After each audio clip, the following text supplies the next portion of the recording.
Kardec, eu convido a minha amiga e irmã Elisandra Lins. Seja muito bem-vinda, amiga.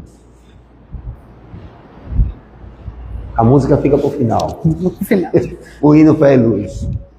Licença para dar costas a todos. Boa noite. Boa noite a todos. Deixa eu só tirar um material aqui. Eu só não ando carregada.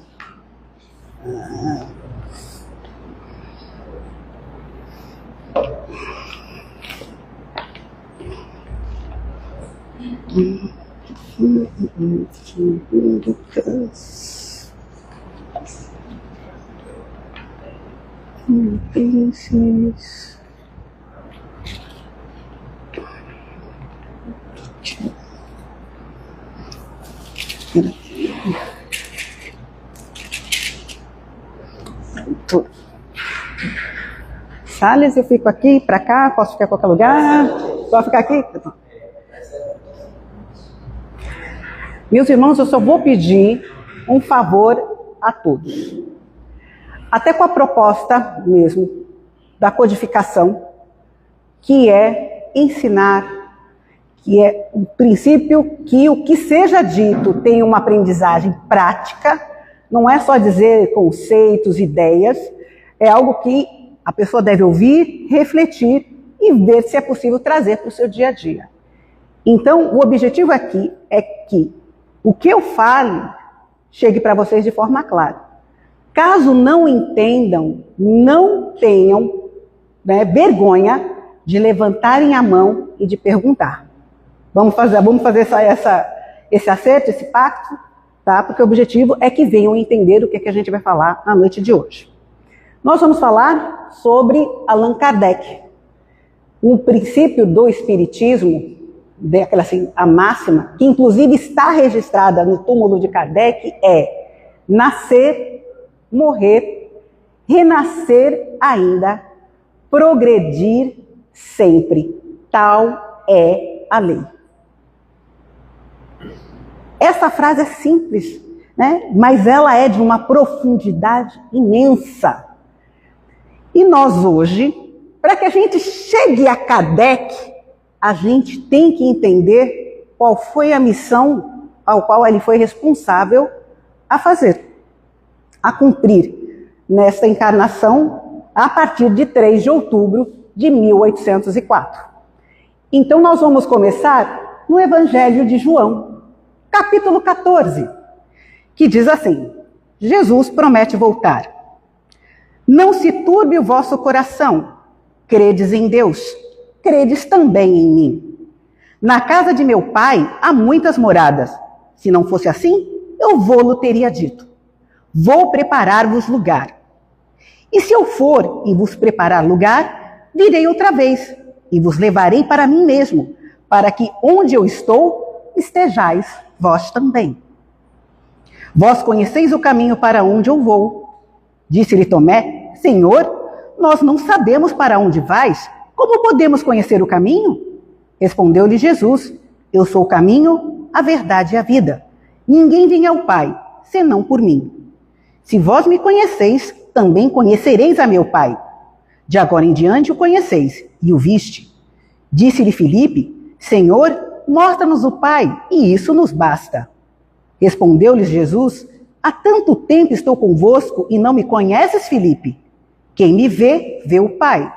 Como dizes tu, mostra-nos o Pai? Não crês tu que eu estou no Pai e que o Pai está em mim? As palavras que eu vos digo, não as digo por mim mesmo. Antes, é o Pai que está em mim quem faz as obras. Crede-me quando digo que estou no Pai e o Pai está em mim. Pelo menos crede por causa das mesmas obras. Em verdade digo que aquele que crê em mim também fará as obras que eu faço, e as farás maiores do que essas, porque eu vou para o Pai. E farei tudo o que pedirdes em meu nome, para que o Pai seja glorificado no Filho. Se me pedirdes alguma coisa, em meu nome eu farei. Se me amais, guardareis meus mandamentos. Agora, a parte mais importante, que entra agora no nosso contexto. Eu rogarei ao Pai, e ele vos dará outro Consolador, para que esteja convosco para sempre. E o Espírito de verdade, que o mundo não pode receber, porque não o vê nem o conhece. Mas vós o conheceis, pois habita convosco e estará em vós. Não vos deixarei órfãos, virei para vós. Ainda um pouco e o mundo não mais me verás, mas vós me vereis, porque eu vivo, vós também vivereis. Esse capítulo 14, para nós, de João, é de suma importância. Ele diz que vai enviar um Consolador. Ele diz que vai enviar o Espírito de verdade para que nós tenhamos a certeza que vai ficar conosco. Porque ele que disse que já em verdade já estava, mas que nós não tínhamos condições de entender. É o que está aqui. É importante também colocar que espírita lê Bíblia, viu, gente? A gente, para poder fundamentar o que a gente acredita, ainda mais que Jesus é nosso modelo e guia, é importante a gente conhecer o Novo Testamento, os 4 evangelhos. Então nós temos que a primeira revelação seria Moisés, Jesus seria a segunda, são ensinamentos. Deus deixa de ser aquele Deus carrasco, aquele Deus vingativo que se iguala com a personalidade humana, e Jesus traz o quê? O Deus que é Pai, o Deus que acolhe, mas também o Deus que corrige, que ensina. Jesus traz, e ele fala, ninguém consegue ao Pai senão através de mim. Quem vê a mim, vê o Pai. Esse é um conceito até muito espiritualista, que vem muito antigo, que diz que justamente nós estamos em Deus, mas Deus não está em nós. Quando Jesus coloca esse conceito, ele praticamente dá a entender que ele é um espírito de autoescola, porque só aqueles que conseguem ver em Deus já entendem a sua natureza, está num patamar elevado. Ali ele se diz entender quem ele é.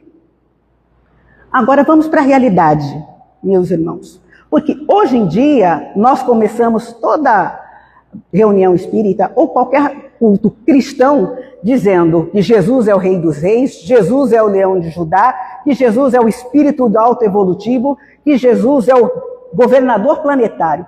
Mas a época dele, ele não era visto a isso. Ele era visto como um arruaceiro, como um herege, era visto como uma pessoa que andava com pessoas de péssima índole, cobradores de impostos, adúlteras. E ele só andava com a ralé. Era assim que ele era visto. Muitos não acreditam até hoje que ele seja um Messias, porque um Messias ser carpinteiro, ter um pai carpinteiro, e até mesmo, se eu não me engano, não sei se é o mesmo evangelho de João, mas um dos evangelhos que começa os primeiros capítulos, João anunciando, encontrei o Messias, vamos ver o Messias. E o que seria um discípulo diz, mas de onde vem o Messias? De Nazaré. E ele pergunta, alguma coisa boa pode vir de Nazaré? Então Jesus não era bem visto naquela época. Sobre ele já tinha até o preconceito da origem. E depois que ele é crucificado, não muda muita coisa. Ele é o carpinteiro charlatão de seguidores iludidos. Quando Paulo começa a levar aqueles ensinamentos de Cristo depois de convertido, os primeiros cristãos são vistos como mistificadores e feiticeiros, porque se reuniam nas catacumbas, faziam sortilégios, porque o único lugar seguro para eles se reunirem e não serem presos ou não serem maltratados era justamente nas catacumbas, que nada mais era o quê? Cemitérios. E as catacumbas não são como os cemitérios como nós conhecemos. Eles faziam as primeiras fileiras de túmulos e depois iam escavando. E viraram verdadeiros túneis e labirintos. Inclusive, hoje, quem for visitar as catacumbas que ainda existem em Roma, vão acompanhados por guias que só podem ir até determinados trajetos, porque o risco de se perder é imenso. Então, imaginem a época que as pessoas que sabiam esse roteiro, sabiam que podiam se reunir e, em caso de serem perseguidos, teriam uma rota de fuga. Mas, por isso mesmo, os primeiros cristãos não eram bem vistos. Então, entendam que os primeiros cristãos não eram bem considerados, né? Eram bem rechaçados. E mais uma coisa que eu comentei, né, Salles, até não foi no aniversário do Centro Espírita Irmão Miguel, que é uma questão que todo mundo acha que unir bens e dividir de acordo com aqueles que mais necessitam, de acordo com as suas necessidades, é um princípio comunista criado por Marx, mas está em Atos dos Apóstolos. Que aqueles que se convertiam ao cristianismo vendiam tudo o que tinham, se uniam em comunidade e dividiam entre todos, considerando a necessidade de cada um. Era dado de acordo com a necessidade de cada um. Ou seja, se isso para nós, no século, entre o século XIX, né, a Idade Moderna e a Idade Contemporânea, é visto ainda com péssimos olhos, imagine na Antiguidade, com Roma mandando. Vocês acham que os primeiros cristãos eram bem vistos?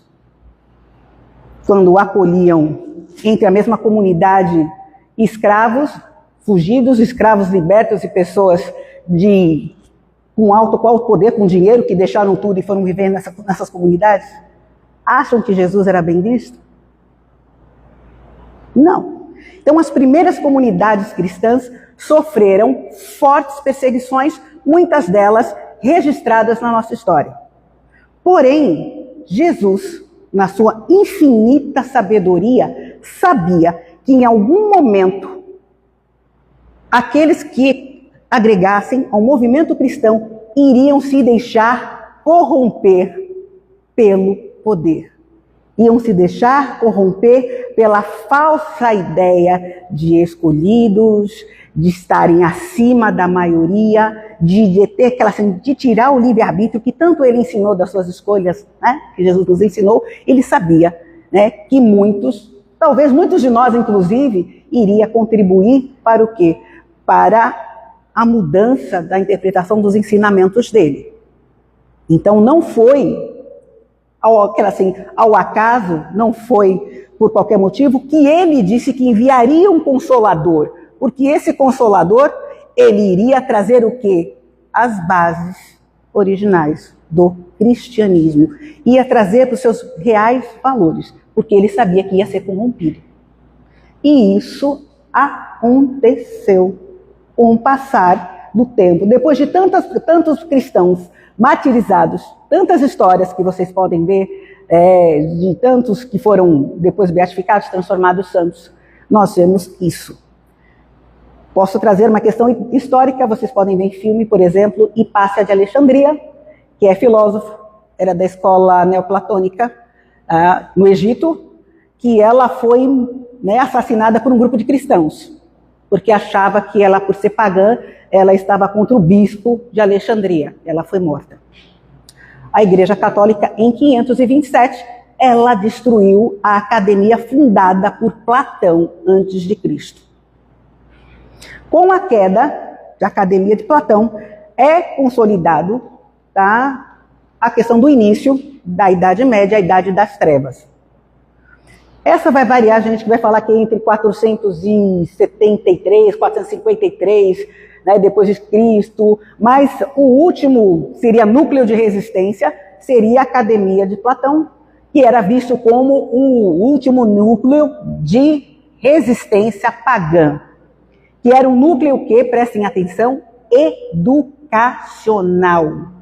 Estas universidades estudavam não só filosofia, mas estudavam matemática, física, a questão astrológica, né, estudavam astronomia e faziam cálculos, e também se dedicavam a obras de engenharia.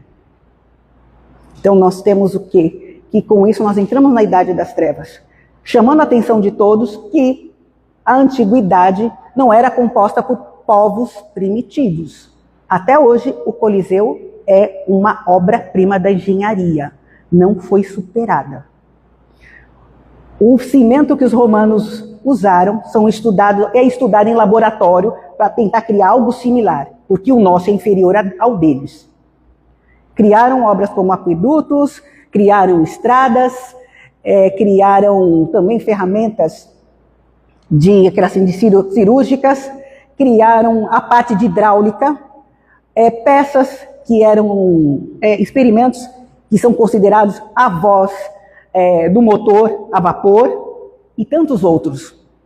Só que todo esse conhecimento, quando entra a Idade Média, ele desaparece. Tudo. Os romanos tinham uma fixação com banhos, banheiros, limpeza, aquedutos. Na Idade Média, a igreja fala que tomar muito banho é coisa demoníaca. Então, os banhos tinham que ser controlados. A igreja também entendia que o ato sexual ele tinha que ser apenas para a procriação. As pessoas tinham que se confessar, inclusive para dizer, né, as casadas, como se relacionavam sexualmente. E a depender, elas poderiam ser mortas por envolvimento com o demônio. O conhecimento ficou todo com a Igreja Católica. Todo ele era controlado por eles. Nós tivemos o quê? Um retrocesso cultural e científico na Idade Média. E nesse período é marcado por fomes, guerras e morte de milhões de pessoas. Lembrando a peste negra e a Guerra dos 100 Anos. Talvez alguns pensem agora, mas teve guerras na antiguidade. Roma matava. Tinha fome e miséria? Tinha. Mas não na proporção de registro de milhões por falta de saneamento básico. Porque peste negra é ratos, infestação de ratos, que é justamente a pulga que vai os ratos e vai contaminando. E como eles não tinham estudo, tinham esquecido a medicina, o que é que eles faziam? Queimavam os corpos, jogavam nos rios e contaminava tudo. Então foi algo que quase dizimou toda a sociedade europeia. Nesse período também, o que é interessante? Nos Atos dos Apóstolos nós vemos o quê? Pentecoste.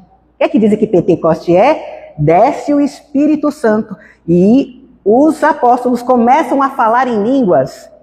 Então, várias pessoas de várias nacionalidades ouviam os ensinamentos deles na sua própria língua. Para nós, isso é uma manifestação mediúnica. Tá? É uma manifestação mediúnica. Paulo foi interpelado pessoalmente por Jesus. Jesus havia sido crucificado, portanto ele estava morto, né, gente? A gente pegou, mas biologicamente ele tinha sido assassinado. Mas para a Igreja Católica ele traz uma questão do Antigo Testamento. Os mortos não falam, e quem fala com mortos está praticando algo demoníaco. Então quem ouviu vozes ou algum espírito falou é da parte do demônio.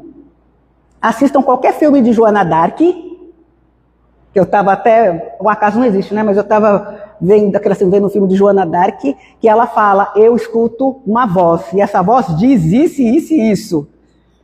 E aquele que seria coroado, o bendito do rei, cercado pelos bispos, falam, Senhor, mas essa voz pode ser o demônio, é o demônio que quer simplesmente tirar o seu reinado, é o demônio que é enviado pelos ingleses, que está falando com ela. Tanto é que nós sabemos que depois ela é tida como bruxa, feiticeira e ligado a práticas demoníacas e vai ser queimada. Então entendem, quando começa o cristianismo, nós temos os apóstolos falando, as primeiras comunidades, as reuniões eram semelhantes às nossas, ou seja, os espíritos se manifestavam através dos apóstolos ou aqueles que estavam à frente da comunidade. Isso na Idade Média desaparece. Não pode, é proibido, é coisa do demônio. Nem é estimulado isso. Não existe. Quando morre, vai para o inferno ou vai para o céu. Se você foi mais ou menos, você vai para o paraíso, ou para o purgatório, perdão, você vai para o purgatório, né, se limpar, ficar limpinho para poder ter chance de ir para o céu. É isso que vai caminhando. E a ciência, qualquer pensamento que coloque em xeque a questão que Deus é o centro do universo, vai para a fogueira. Giordano Bruno, que bateu o pé na teoria heliocêntrica, né, que a Terra gira em torno do Sol e não o contrário, foi queimado vivo. Inclusive Lutero foi contra ele. Foi contemporâneo de Lutero, e Lutero disse que ele estava falando besteira. que era um atentado contra os ensinamentos de Deus. Estão conseguindo ver o panorama de como as coisas vão caminhando? Então, por volta, lá de 1400 e pouco, quando começam a reencarnar, olha que interessante, os mestres da antiguidade, porque a espiritualidade ela não dorme, ainda fez uma tentativa de resgatar a igreja. Com quem? Francisco de Assis.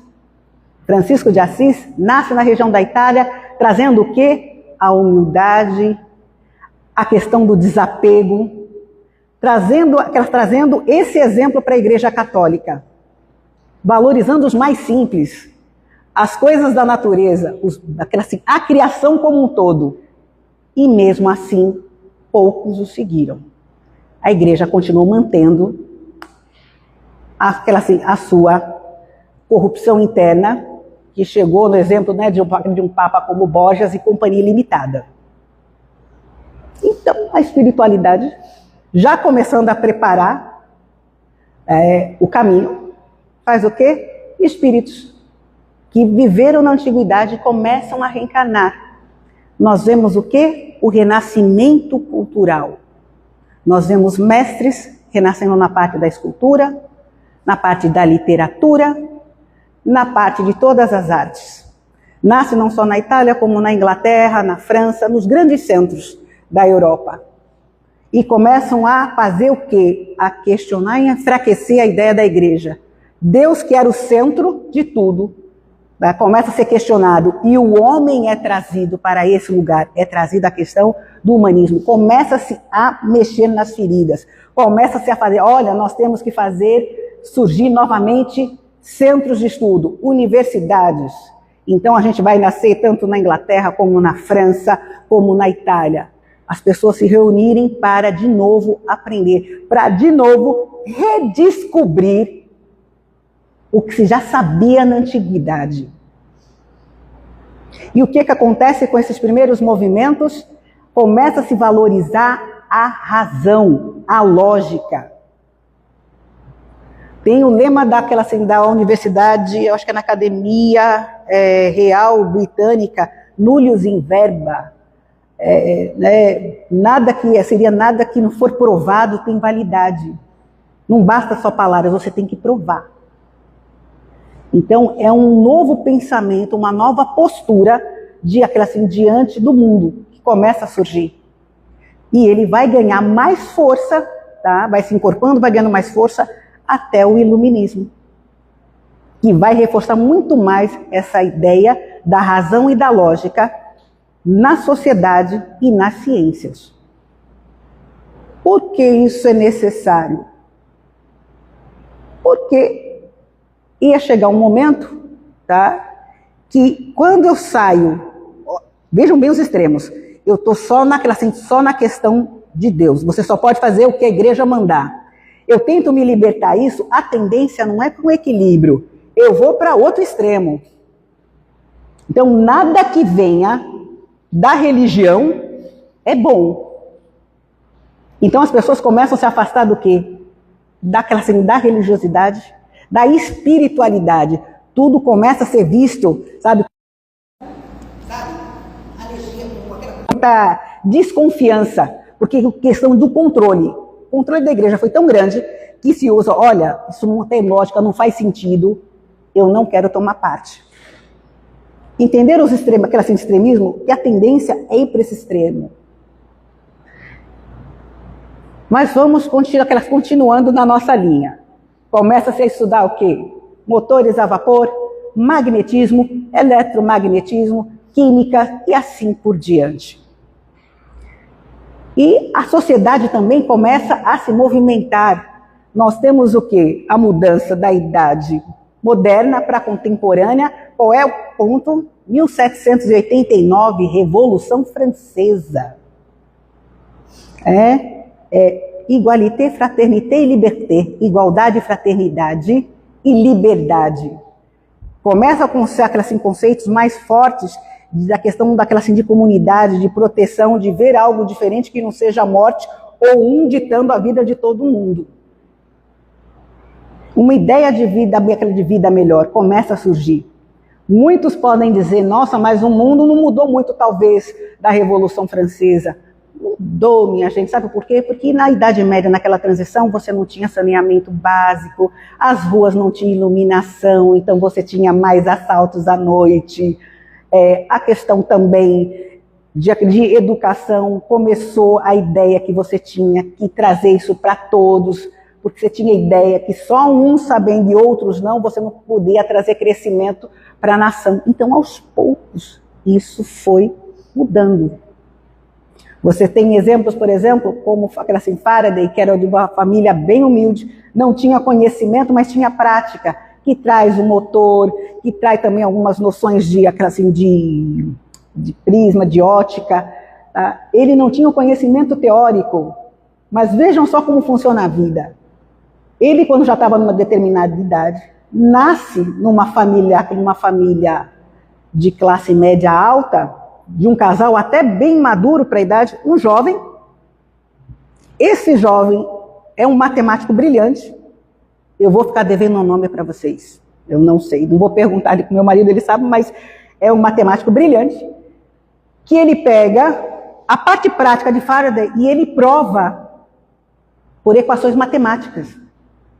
Como se Deus mandasse, olha, ele tem o conhecimento prático, mas ele de fato está falando que é certo. Eu vou mandar alguém que vai provar para vocês. E esse rapaz provou que Faraday estava correto. Inclusive mandou para Faraday. E assistir Cosmos, na nova versão, vai mostrar justamente essa parte, que ele, e é verídica, que ele manda para Faraday, olha, o que você não conseguiu provar por matemática, está aqui para você de presente. Que seria, vamos dizer assim, uma das realizações de Faraday, para dizer... eu não tive a formação acadêmica, mas o que eu construí está correto. Então, para ver que Deus sempre está do lado do conhecimento e da educação, para nos provar o quanto ela é importante. E o quanto também, às vezes, a gente menospreza uma pessoa por ela não ter títulos, e isso não é importante, e sim o conhecimento e o desenvolvimento que ela traz. Prático. É algo que se aplica com a vida. Então, todas essas pessoas fazendo esse avanço, tá, se faz necessário por quê? Porque traz a importância da educação enquanto transformação da sociedade. E aí nós encontramos o quê? Porque a gente fala de Allan Kardec, a gente fala do serviço que ele fez, mas a gente esquece de dizer... Por que será que Deus escolheu um homem que nasceu numa família de classe média, que, quando criança, foi para a Suíça estudar com Pestalozzi e se tornou um dos discípulos mais influentes de Pestalozzi? Inclusive, ele criou o Instituto Francês Pestalozzi na França, ele e a esposa. Porque Deus escolheu um homem que falava alemão, espanhol, inglês, italiano e neerlandês. Seria a língua dos Países Baixos, ou seja, Holanda do Norte e Holanda do Sul. Porque escolheu um poliglota que fazia aquela tradução para o francês. Por que escolheu justamente um pedagogo, um professor e um pesquisador como codificador? Por que será? Ele poderia ter escolhido qualquer um, mas por que escolheu esse homem? Esse homem, inclusive, que por décadas na França teve obras suas adotadas em todas as escolas francesas. Ele não era Allan Kardec, ele era Hippolyte Léon Denisard Rival. Esse era o homem. Era um homem conhecido e respeitado. Ele fazia parte da Academia Francesa de Ciências. Era um homem que valorizava a lógica e a razão. Era um homem que era dado à caridade. Por quê? Porque nesse instituto que ele criou, ligado aos ensinamentos de Pestalozzi, ele dava cursos gratuitos de matemática, gramática francesa e física para as pessoas que não tinham condições. Ele era católico.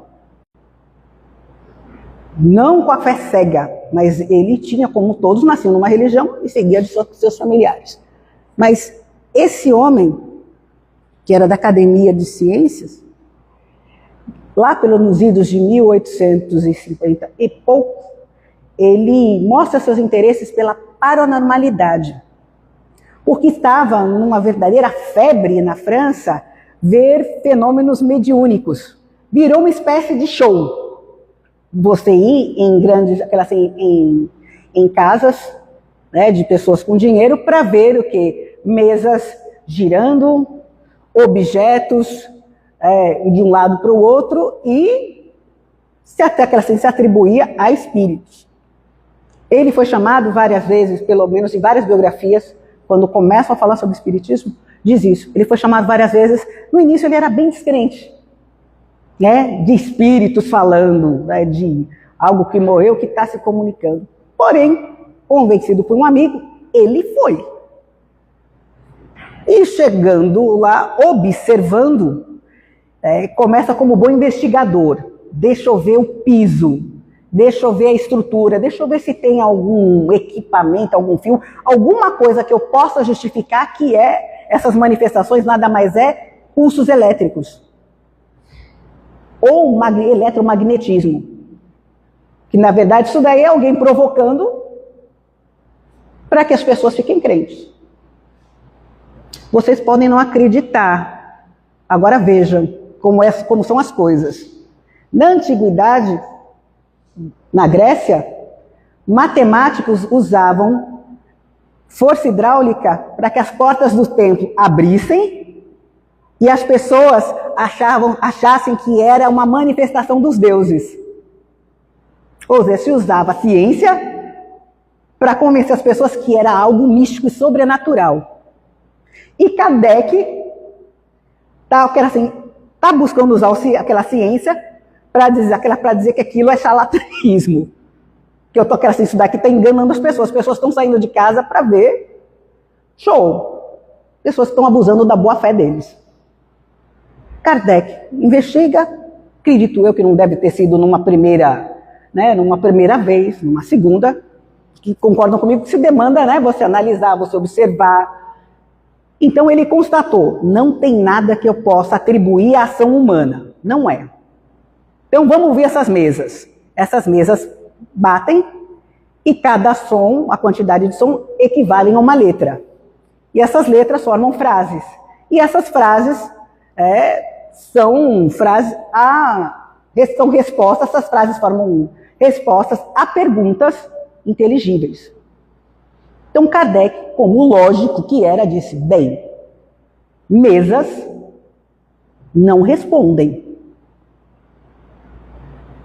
Não tem como. Tem que ter alguém por trás. Se não é um fenômeno eletromagnético, nem algo elétrico, nem algo que eu possa explicar cientificamente, então tem outra explicação. O que está por trás disso? Ele começa a investigar e chega a quem aparece?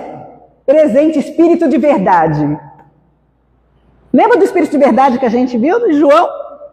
Espírito que era assim de João, a criação de João anunciou, e o espírito de verdade, que na verdade é a coletividade dos espíritos superiores, se apresenta. Aos poucos a ele diz, você tem uma missão, vai aceitar? Então, a sua missão é codificar os ensinamentos que nós vamos te trazer. Não é ensinamentos, então, como muitos falam, a doutrina de Kardec. A doutrina não é de Kardec. A doutrina é dos espíritos. Ele só fez sistematizar. Como professor, pedagogo, pesquisador, ele tinha total competência e formação para fazer isso. De forma isenta, sem contaminar todo o trabalho, porque é um trabalho de pesquisa. Não é o que ele pensa. O trabalho dele é simplesmente afastar coisas tolas. Quem puder pesquisar, tem um vídeo de Haroldo que ele trata uma passagem da Revista Espírita, no qual ele fala que está o espírito de São Luís, que Kardec trabalhava na equipe espiritual, era o espírito de verdade ou o espírito de São Luís. E Haroldo conta que antes da reunião, próximo do local onde eles faziam as sessões, tinha um ninho, um passarinho de pinta-silvos, né, a passarinha e os filhotes. E um belo dia, quando chegam, o ninho está no chão. Entram e começam a reunião perguntando, né, se podia chamar o espírito da pinta-silva para dizer o que aconteceu com os filhotes dela. Kardec pergunta, São Luís, qual era assim, o espírito dela está aí, o espírito de São Luís como se desse corda, né? Eu falei, se desse corda, vai, pode sim, pergunta. Aí o espírito da passarinho responde, não, aquela assim, posso sim, foi o gato que comeu meus filhotes. A senhora está muito triste? Estou arrasada com a perda dos meus filhotes. E depois segue. Ao término da reunião, Kardec vira, né, o espírito de São Luís, fala assim, o que foi aquilo? Né? São Luís, primeiro, o espírito não fala, assim, passarinho não fala.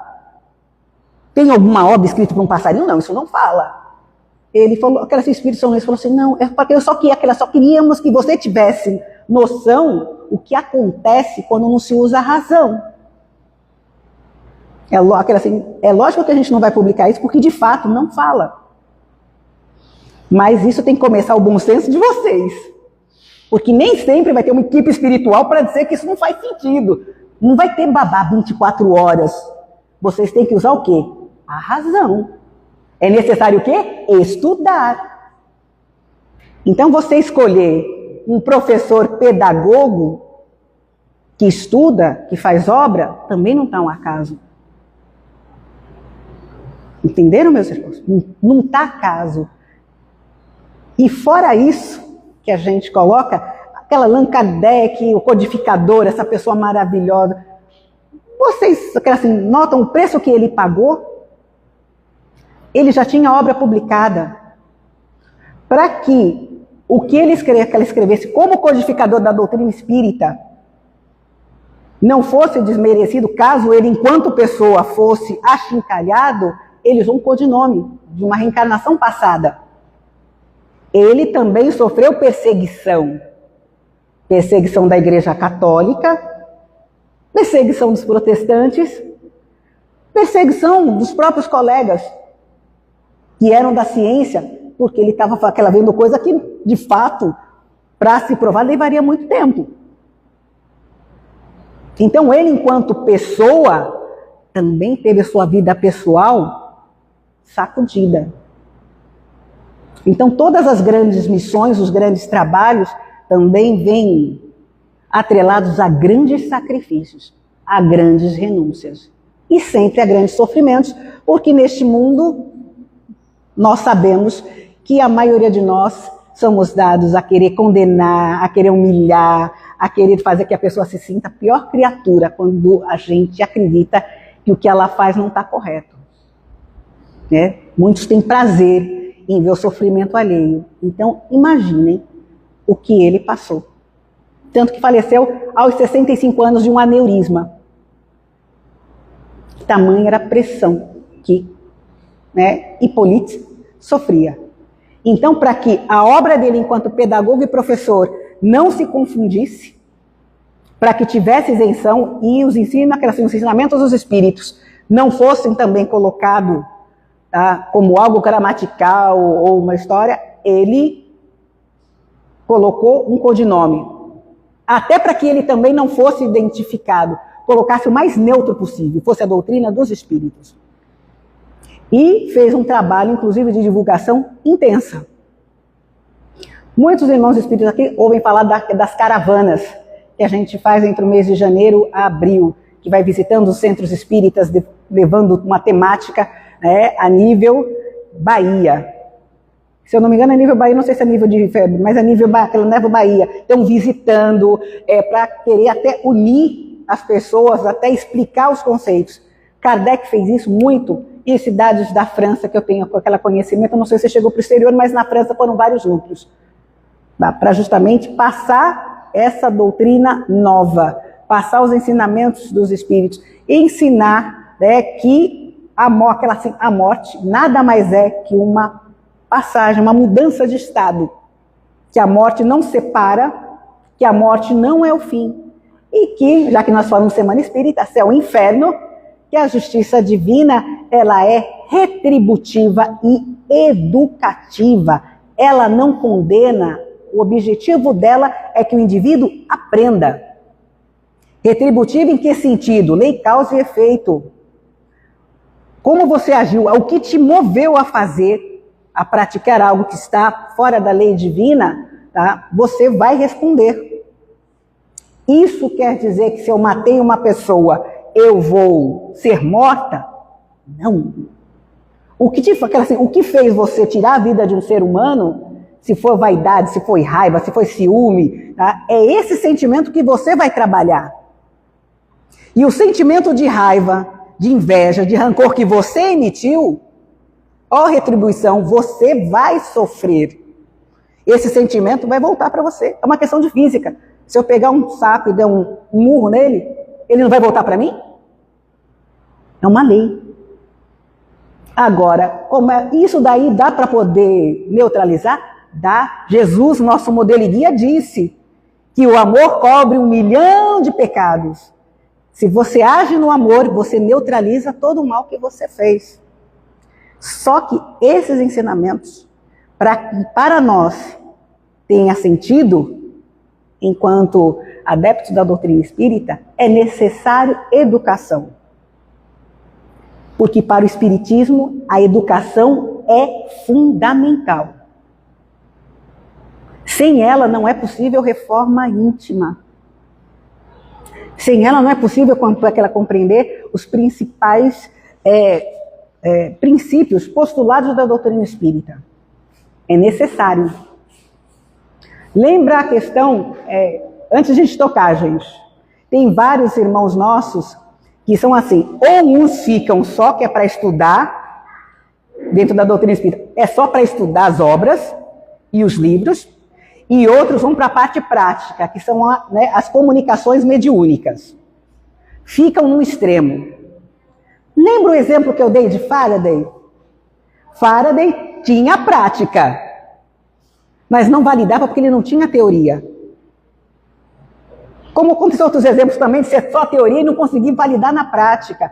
Ou seja, você precisa ter ambos.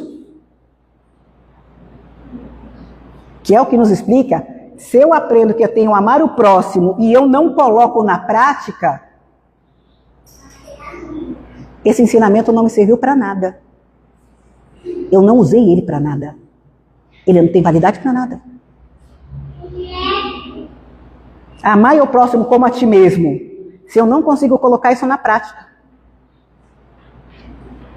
Porque eu não quero, eu vou colocar bem claro, não é julgar não, mas porque eu não quero, eu acho que é bonito de se falar, mas eu não coloco na prática. Essa educação, ela não está servindo para nada. É aquela educação que vem, né, de fora para dentro. É que o próprio Vinícius, Pedro Camargo, um espírita bem famoso, traz os ensinamentos de Cristo e fala, a educação que vem de fora para dentro é a falsa educação. É a educação que forma pessoas para ter dinheiro, para ter posição social. Não faz essas pessoas melhores seres humanos. Por quê? Porque a verdadeira educação, ela vem de dentro para fora. Ela tira o melhor do ser humano, ela faz com que ele reflita e solte o que há de melhor nele. E ele, em fazendo isso, ele transforma as suas posturas e atitudes e se transforma num ser humano melhor. Essa é a proposta que a doutrina espírita traz. Essa é o legado que Kardec nos traz.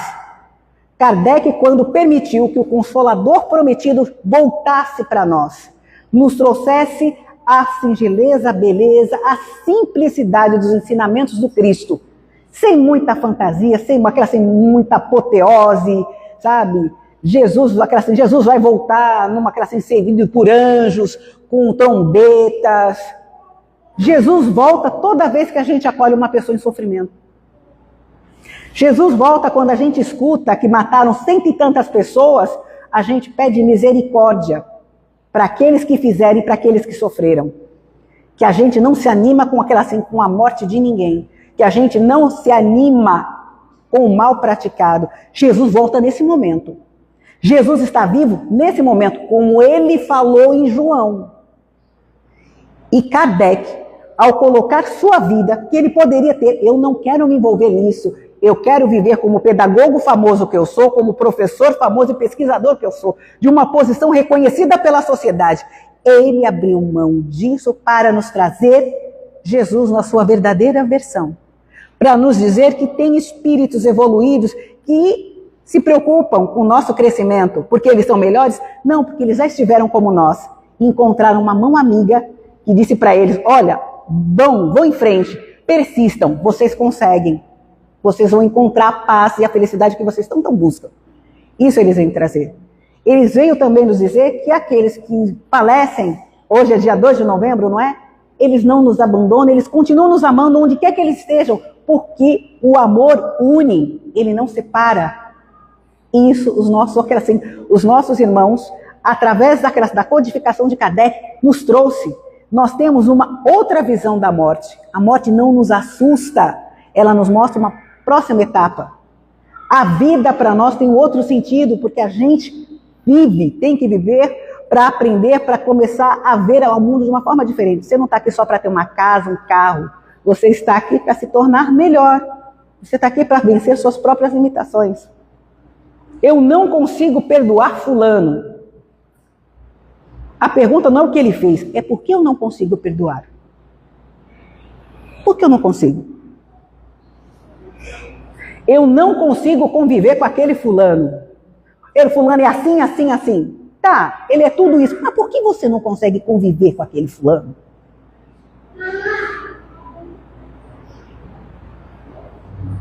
Por quê? É obrigado a conviver? Também não, gente. Mas a questão é você entender por que você não consegue. E não se culpar por isso. O mais importante, não se culpar por isso. Porque se você não consegue hoje, em algum momento você vai conseguir. Essa reforma íntima não é para se punir. Justiça divina não é punição, é educação, é onde entra. Alguém bate no filho quando ele faz, estou vendo as crianças aqui, bate no filho quando ele erra a lição? Não, né? Pode ser que no passado faria, né? Vamos colocar assim, mas vamos colocar uma questão prática hoje. Erra. Não. Ou se a criança repete de ano, você vai dizer sua vida acabou. Não, vai dizer o quê? Você vai fazer de novo. Em um momento você vai conseguir. Simples. O que fez, que a gente muitas vezes não pergunta, né? O que faz uma criança às vezes não conseguir passar de ano? O que aconteceu no contexto? Porque às vezes é mais fácil dizer, é bagunceira, é isso, aquilo. Mas o que fez essa criança ser bagunceira? O que levou? Tem várias coisas no contexto, gente. Por isso que Jesus fala para não julgar, porque a gente não tem a versão toda da história. E tudo isso, esses questionamentos, a questão de você usar seu livre-arbítrio e usar a sua prerrogativa de espírito e filho de Deus, que vai nascer, que vai morrer, que vai renascer e vai continuar caminhando até que você atinja a felicidade, a luz, vai permanecer. E essa alegria de saber que para nós não acaba e que a gente sendo mesmo máquina, assim, o mais, como vamos ao termo aqui, o mais pecador, o mais falível possível, tem uma chance que Deus não desiste de nós nunca. É a prova que nós recebemos o Consolador. É a prova que Jesus ainda acredita em nós. Nós continuamos sendo o sonho de Cristo. Até agora, Ele acredita em nós. E Kardec, com a sua renúncia pessoal, esse grande mestre nos trouxe essa boa nova. Nos trouxe o Cristo redivivo, na sua beleza, na sua simplicidade, no seu imenso amor. Então, quando nós ouvimos falar de Allan Kardec, é importante a gente não colocar ele, pense naquele homem, no homem, que é aquela assim, que de uma forma amou o seu próximo a ponto de abrir mão da sua vida pessoal, que acreditou que é possível trazer a paz, a alegria e a esperança para todos. Que possamos, tá, respeitar os devidos limites e proporções, ser instrumentos na mão de Deus, para trazer um pouco de consolo para quem quer que esteja, para que esteja ao nosso lado. Independente se esse ser vivo seja um ser humano, se seja um animal, se seja uma planta, que seja o nosso planeta, mas que nós possamos fazer a diferença e entender, tá, que a doutrina deixa bem claro, o que você aprende e você não usa, isso é inclusive algo filosófico, Sócrates já falava isso, aquele ensinamento que você não pratica, ele não serve para nada. É como se você não tivesse aprendido. Então, meus irmãos, aprendamos a amar em Cristo, a viver em Cristo, e que possamos fazer com que Cristo se apresente a outros através de cada um de nós. Muito obrigado, falei muito, mas já acabei.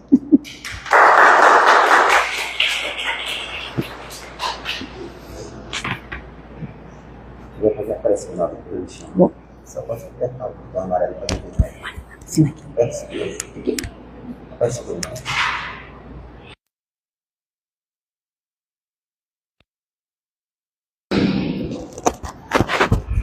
Pessoal brilhante, né? Literalmente, que viagem Elisandra faz para trazer, né, as bases, os indivíduos, os momentos históricos que nos trouxeram esse mestre da espiritualidade, Hippolyte Lyon, Denisard Rivail, Allan Kardec. Elisandra, como diz a minha amiga, assim como amiga você também é, Rosiane Massariol, o meu muitíssimo obrigado por essa viagem, literalmente, que você é prova da pesquisa, né, para chegar até os dias de hoje. E quando eu dizia que nós iríamos falar da doutrina que tem Jesus para se guiar, Kardec, base do fundamento da caridade como pilar, que falamos do Espiritismo, Consolador prometido que vem no tempo devido, o destaque está justamente nesse tempo devido. Por que que o Espiritismo veio através desse codificador no século XIX e não agora no século XXI? Já pensou se eu chego agora e digo tudo que a Elisandra falou aqui é mentira? Mesas girantes, tudo. E aparece Sala e dizer: demônio, diabo é coisa do Espiritismo. Sabe por que as pessoas poderiam dizer que Sales realmente falou isso? Mesmo com toda a base que eu tenho da doutrina espírita? Porque no século XXI nós temos a inteligência artificial, que pode montar salas, que pode montar mesas girantes, mesas flutuantes, mas no século XIX não podíamos florear, não tínhamos contrapontos. E aí surge esse pesquisador nato para trazer princípios e leis revelados pelos espíritos superiores, no tempo devido. Então, Elisandra, muito obrigado pela sua fala. Vocês notam que hoje nós não estamos aqui com pessoas que comumente estão aqui, Márcia e nosso amigo João, porque estão no congresso, né? Participando, trazendo conhecimento para a nossa casa espírita. Então, agora, para poder fecharmos essa egrégora de vibrações positivas, nós vamos cantar e convido a todos para que cantem. Pode até puxar essa pecinha embaixo, depois você coloca, viu, galera? Para poder cortar o áudio. Ou depois da cantar a música, ela vai. Viu? Puxou? Então vamos cantar o hino da luz para coroarmos.